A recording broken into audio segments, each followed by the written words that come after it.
Assalamu alaikum dear students, hope you all are fine by the grace of Almighty Allah.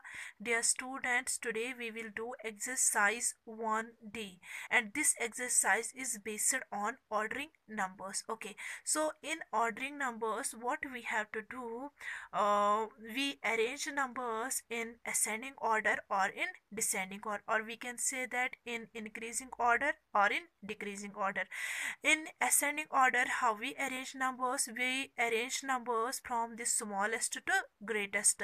And in descending order, or we can say that decreasing order, what we do, we arrange numbers from greatest to smallest. Okay, so इस exercise में बेटा यही कुछ हमें करना है. Okay, ascending order increasing order में आपको फिर से समझाऊंगी. इसमें हमें नंबर्स, हमारे पास नंबर्स देके होते हैं, ठीक, तो उनको हमें अरेंज करना पड़ता है. लेकिन कंपैरिजन आपने सीखा ही है, कंपैरिजन हम नंबर्स को कैसे कंपेयर करते हैं, ठीक, तो वही आपने दिमाग में रखना है. ठीक, कंपैरिजन का अगर आपको कंसेप्ट क्लियर हुआ होगा तो असेंडिंग ऑर्डर और डिसेंडिंग ऑर्डर में आपको डिफिकल्टी नहीं होगी समझने में. ओके बेटा, सो असेंडिंग ऑर्डर में हम क्या करते हैं, इसमें हम सबसे पहले छोटा नंबर लिखते हैं, उसके बाद उससे बड़ा, उसके बाद उससे बड़ा, उसके बाद उससे बड़ा. मान लो कि जैसे हम सीढ़ी चढ़ते हैं, ठीक, हम डायरेक्ट थर्ड पे नहीं जाते हैं. ठीक, पहले हमें पहली सीढ़ी चढ़नी पड़ती है, उसके बाद दूसरा स्टेप लेना पड़ता है, उसके बाद तीसरा स्टेप लेना पड़ता है. ठीक, इसी तरीके से अगर हम डिक्रीजिंग ऑर्डर या डिसेंडिंग ऑर्डर में देखेंगे, इसमें हमें क्या करना पड़ता है, इसमें हमें सबसे पहले ग्रेटेस्ट नंबर लिखना पड़ता है, उसके बाद उससे छोटा, उसके बाद उससे छोटा, उसके बाद उससे छोटा. ठीक, तो करना क्या होता है बेटा, लाइक जब हम सीढ़ियों से वापस हमें उतरना होता है, हम डायरेक्ट मतलब फोर्थ स्टेप पे नहीं जाएंगे, ठीक है ना.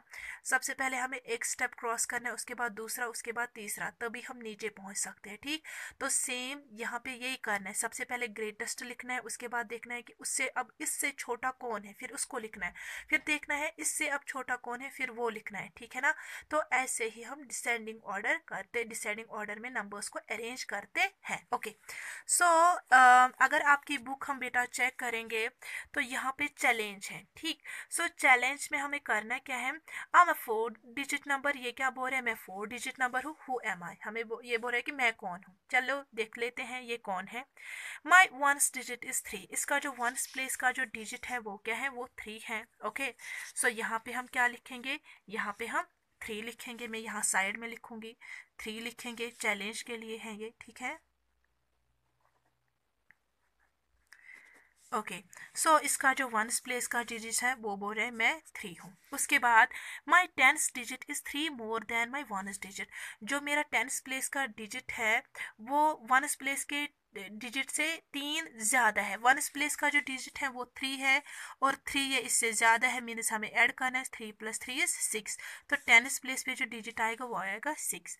उसके बाद my hundreds digit is 3 less than my ones digit, we know that ones place पे जो डिजिट है वो 3 है. अब ये बोल रहा है कि मेरा जो हंड्रेड्स प्लेस का जो डिजिट है वो 3 कम है, किससे, वंस प्लेस के डिजिट से, मीन्स हमें 3 को सब्ट्रैक्ट 3 करना है, 3 - 3 इज 0. उसके बाद नेक्स्ट हिंट देख लेते हैं. नेक्स्ट हिंट क्या दी है इसने, the sum of all my 4 digits is 10, अगर मेरे चारों डिजिट्स का सम देखेंगे तो वो 10 है. ठीक, नव लेट अस चेक, हम यहाँ पे देखते हैं इसका, इन तीनों का सम क्या आता है और हमें इसको कितना ऐड करना है, और ठीक वो हम देखेंगे. सो 6 + 3 इज 9, 9 + 0 इज 9, एंड यहाँ पे इसने बोला है the sum of all my 4 digits is 10, तो चारों डिजिट्स का जो सम है वो 10 है, लेकिन 3 डिजिट्स का यहाँ पे देखें दैट इज 9, 10 - 9 इज 1, तो यहाँ पे जो डिजिट आएगा वो क्या आएगा, 1 आएगा थाउजेंड प्लेस पे. दैट मीन्स ये कौन सा नंबर है, इसने कहा था हु एम आई, सो ये क्या है 1063. Okay, so I am the number 1063, यहाँ पे आप लिखेंगे. ऑलराइट, अब पहला क्वेश्चन चेक कर लेते हैं, ठीक है ना। इसमें हमें क्या करना है ये देखते हैं। रिव राइट इन डिक्रीजिंग और डिसेंडिंग ऑर्डर, हमें डिक्रीजिंग या डिसेंडिंग ऑर्डर में लिखना है। मीन्स हमें ग्रेटेस्ट टू स्मॉलेस्ट जाना है, ठीक। सबसे पहले हमें बड़ा नंबर लिखना है, उसके बाद उससे छोटा, उसके बाद उससे छोटा। लेकिन मैंने आपको कंपैरिजन में बताया है, सबसे हम डिजिट वाइज सबसे पहले हम कंपेयर करते हैं, ठीक। तो यहाँ पे क्या है, this is 3 digit number and these two are 4 digit numbers. तो इसको छोड़ो, मीन्स ये दो 4 डिजिट से कंपैरिजन इनमें आ जाएगा। Now let us check the first digit of this number and this number. Here it is 2 and here it is 6 and we know that 6 is greater than 2, that means बड़ा क्या है, 6918। तो पहले क्या आएगा, अगर हम यहाँ पे देखेंगे क्वेश्चन नंबर 1 ए पार्ट, तो क्या आएगा बेटा, पहले इसका सॉल्यूशन अगर हम लिखेंगे तो क्या आएगा, 6000 पहले 918, उसके बाद दूसरा क्या आएगा, दूसरा आएगा उसके बाद 2841 और उसके बाद क्या आएगा, उसके बाद आएगा 325। अब अगर हम इसका बेटा डी पार्ट देखेंगे, ठीक है, डी पार्ट जो है 1919, दूसरा जो नंबर दिया गया है 9119, तीसरा जो नंबर दिया गया है 1199, चौथा जो नंबर दिया गया that is 9090। Okay, and we have to compare them. Okay, तो पहला पहला अगर हम यहाँ देखेंगे तो सबके सब 4 डिजिट नंबर्स हैं, है ना। सो अब पहला पहला डिजिट कंपेयर करेंगे। Here it is 9191 and we know that 9 is greater than 1, that means comparison इसके और इसके बीच होगा अभी, ठीक।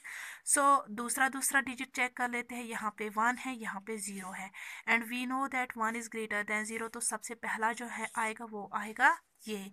तो अगर हम इसका सोल्यूशन लिखेंगे वो आएगा 9119, ये पहला आएगा। दूसरा क्या आएगा, 9090। अब कंपैरिजन इसमें होगा, इसमें और इसमें कंपैरिजन होगा।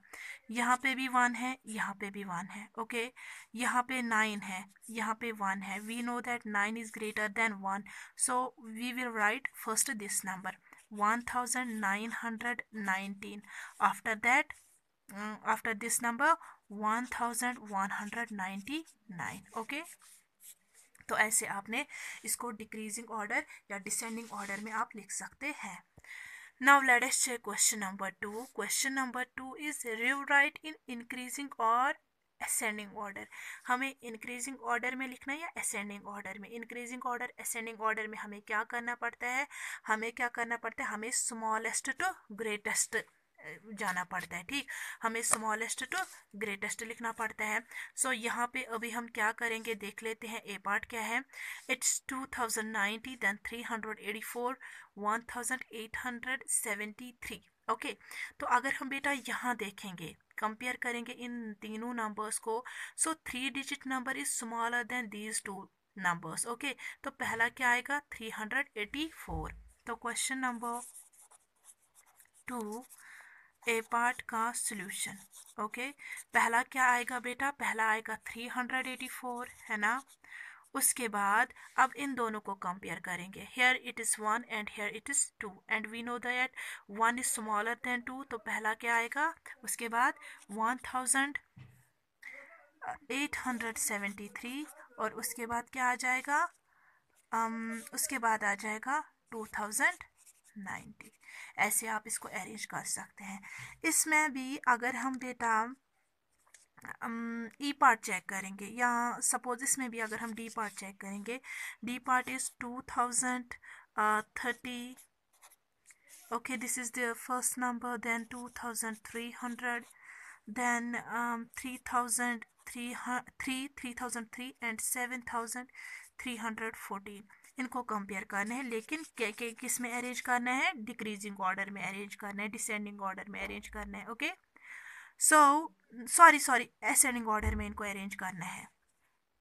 ओके तो असेंडिंग ऑर्डर में अरेंज करने सबसे पहले छोटा देखना है, इनको कंपेयर कर लेते हैं। It is 7 3 2 and 2। 7 3 2 में छोटा क्या है, वो है 2। दैट मीन्स कंपैरिजन यहाँ पे होगा इसमें और इसमें पहले, क्योंकि इस पहला पहला डिजिट इनमें सेम है। सो दूसरा दूसरा डिजिट चेक करते हैं। Here it is 0 and 3 and we know that 0 is smaller than 3। तो पहला क्या आएगा यहाँ पे 2 0 3 0, ये पहला आएगा। दूसरा क्या आएगा 2 3 0 0। अगर हम देखेंगे ना बेटा, ये जो नंबर है ना, ये वही से है किसमें, असेंडिंग ऑर्डर में। फिर अगर इन दोनों में देखेंगे तो ये स्मॉलर है 3003 एंड 7314। ये वही से अरेंज करके था इसमें असेंडिंग ऑर्डर में। ओके तो उसके बाद अगर हम देखेंगे इस वाली एक्सरसाइज में क्या है, प्रोजेक्ट दिया गया है। तो आप बेटा अगर चाहे तो आप ये कर सकते हैं, ठीक है ना। ये प्रोजेक्ट आप अपनी बुक पे देखें, मैंने जूम क्लास में भी बताया कैसे आपने करना है, हिंट दी गई है। तो ये प्रोजेक्ट आप खुद करेंगे बेटा।